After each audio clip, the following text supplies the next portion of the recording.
2024 election on November 21st and the recount for that. I'm going to turn it over to Teresa to walk us through the results. Okay, thank you. I just want to recognize first, we have a couple of candidates here, and the media, Mayor Daines, David Zook, Cache County Executive, and Michelle Stenger, she's the interim Cache County Clerk. Is that correct? Over elections, not the clerk. Over elections. Okay. I first just want to thank the candidates for your patience and support through this process.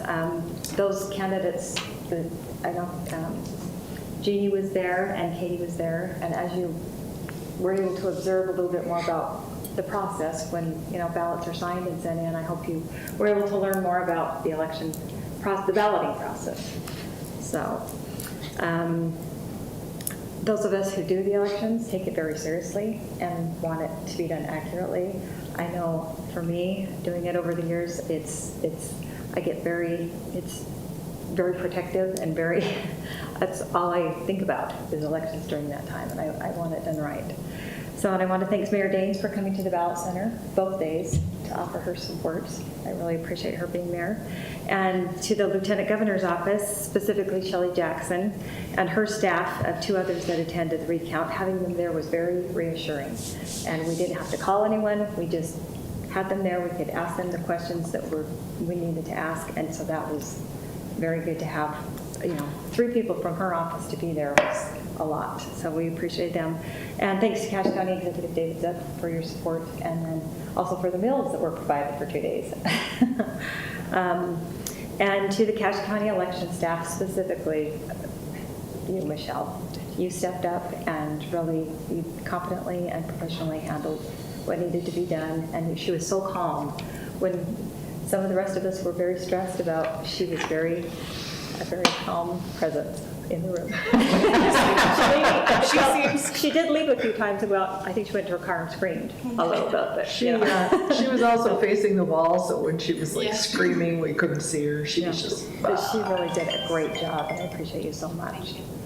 And then to the Hiram City Recorder, Stephanie Fricky, she and I had a lot of good conversations, and I've known her she's been in Hiram City for 28 years, so I've known her for a long time, and it was fun to get to know her. Yeah, and it was nice to go through it with someone as well. So, okay, the numbers, as you've probably maybe seen that were posted, so the numbers from the recount now are Mark, 3,467, Mike Johnson, 2,909, Jeannie Simmons, 2,427, Joe Needham, 2,411, Katie Lee Coven, 2,403, and Aaron Bennett, 1,083.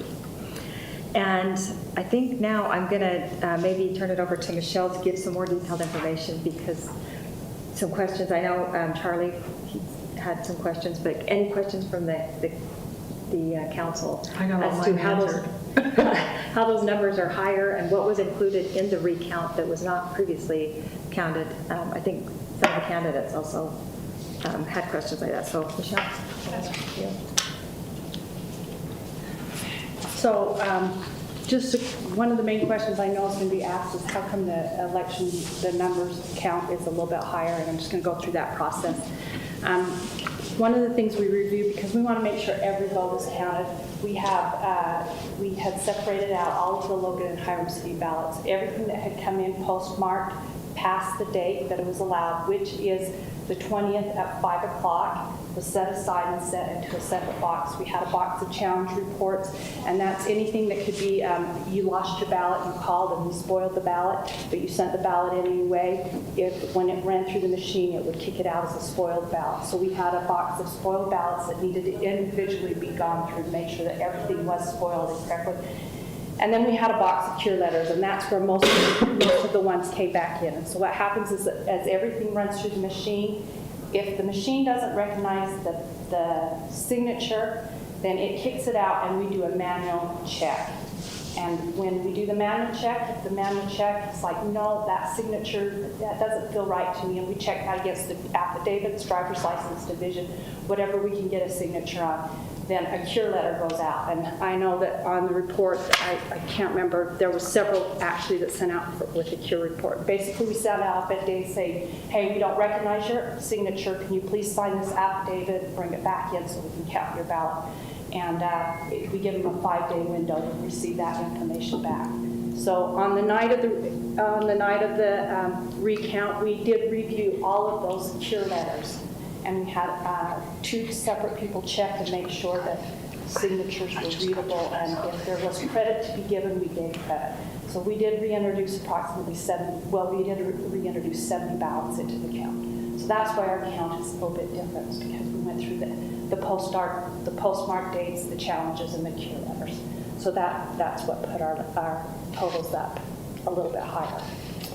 And these are the totals we got, and I feel really I'm 100% confident between the Lieutenant Governor's office helping us and that, going through it, these are good results.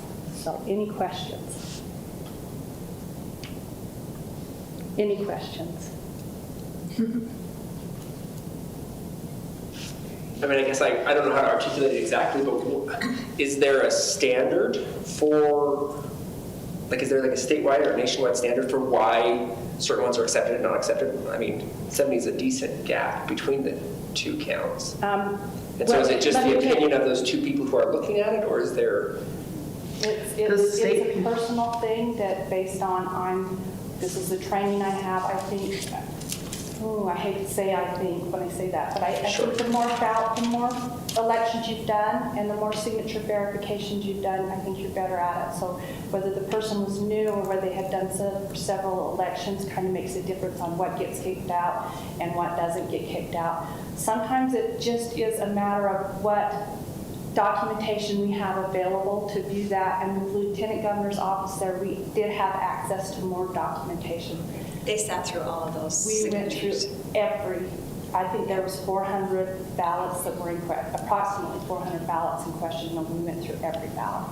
And 70 of the 400 were then. 70 of the 400 were reintroduced included in the final results. So that's why the numbers are a little bit different. Yeah. Good? Mm-hmm. Oh, I just, when I requested the recount, and I've said this to a number of people, for me, I didn't think it was going to make a difference for the votes so much, but that it was an opportunity for us as a county, having not had a recount in recent history, or I don't know when, especially ahead of like a presidential election year, you've got a smaller, to test ourselves. So, and how do you feel about that margin relative, or to the Lieutenant Governor's office? How did they feel about that margin relative to margins with recounts? so I did ask them about that, because I said I'm going to present this information and I have no idea if this is a common number. And she says this is actually on the lower side for recounts, but we are a smaller venue. You get into some of your bigger. She says this is 70 is absolutely in the margin of what we would expect to see. It wasn't anything out of the normal one way or the other.